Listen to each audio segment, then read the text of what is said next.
لوگوں کو یہ شکوہ رہتا ہے کہ ہم دعا مانگتے ہیں لیکن دعا قبول نہیں ہوتی۔ ہمارے علماء کرام اس کا جواب دیتے ہیں کہ دعا ہماری ضرور قبول ہوتی ہے، لیکن دعا قبول ہونے کی مختلف وجوہات، مختلف صورتیں ہیں۔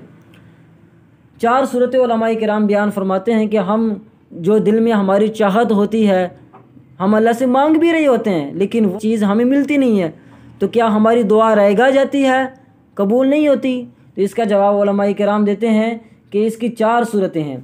پہلی صورت تو یہ ہے کہ اگر ہم دعا مانگ رہے ہوں وہی چیز اللہ تعالیٰ ہمیں دے دیتے ہیں۔ مثال کے طور پر ایک بندے نے دعا مانگی، اس کی ضرورت ہے کہ اللہ تعالیٰ میرے گھر کے اندر راشن ختم ہو چکا ہے تو غیب سے مدد فرما، تو اس کی دعا قبول ہو جاتی ہے۔ ایک بندہ گھر میں آتا ہے، اس کے گھر میں راشن دے کے چلا جاتا ہے۔ یا اسی طرح کوئی بندہ دعا مانگتا ہے کہ اللہ تعالیٰ مجھے 5 وقت کی نماز پڑھنے کی توفیق عطا فرما، اس کو توفیق مل جاتی ہے، تو اس کی دعا قبول ہو گئی۔ تو جو ہم دعا میں مانگ رہے ہوتے ہیں اللہ تعالیٰ کبھی کبھی وہی چیز ہمیں دے دیتے ہیں، یہ پہلی صورت۔ اور دوسری صورت یہ ہے کہ جب ہم اللہ سے دعا مانگ رہے ہوتے ہیں تو اللہ تعالیٰ ہمیں وہی چیز تو نہیں دیتے لیکن ہمیں گناہوں سے بچنے کی توفیق عطا فرما دیتے ہیں۔ مثال کے طور پر ہمیں کچھ رقم کی ضرورت ہے، ہم اللہ سے پیسے مانگنا چاہتے ہیں، ہمیں ضرورت ہے، لیکن اللہ تعالیٰ ہمیں اس وقت وہ عطا تو نہیں کرتے، لیکن اللہ تعالیٰ ہمیں گناہوں سے بچنے کی توفیق دے دیتے ہیں، قرآن مجید کی تلاوت کرنے کی توفیق دیتے ہیں، ہمیں مدرسے میں آنے کی توفیق دے دیتے ہیں۔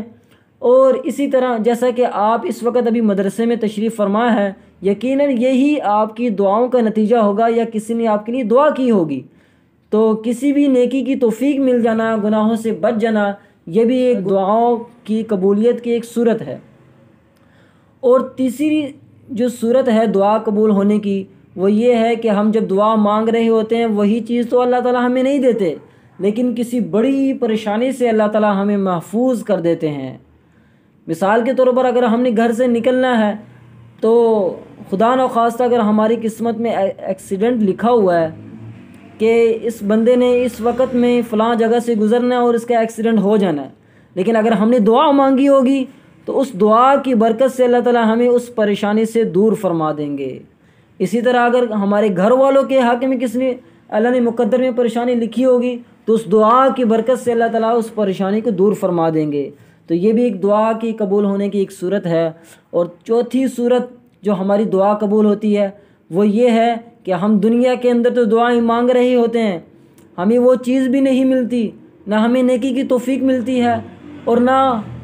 ہم سے پریشانیاں دور ہوتی ہیں، تو اس کی چوتھی صورت یہ ہے کہ آخرت میں جب ہم اللہ تعالیٰ کے سامنے جائیں گے تو اللہ تعالیٰ ہمیں بہت ساری نیکیاں دکھائیں گے، پہاڑ کے مقدار کے برابر ایک نیکیاں ہمارے سامنے کھڑی ہوں گی، ہمیں فرشتے دکھائیں گے یہ تمہاری نیکیاں ہیں، تو ہم دیکھیں، ہم پوچھیں گے یہ ہم نے تو اتنی نیکیاں نہیں کمائی، یہ نیکیاں کہاں سے آ گئی؟ تو فرشتے کہیں گے کہ یہ وہی نیکیاں ہیں کہ جو تم دنیا کے اندر دعائیں مانگا کرتے تھے، لیکن تمہاری دعائیں اللہ تعالیٰ کسی حکمت کی وجہ سے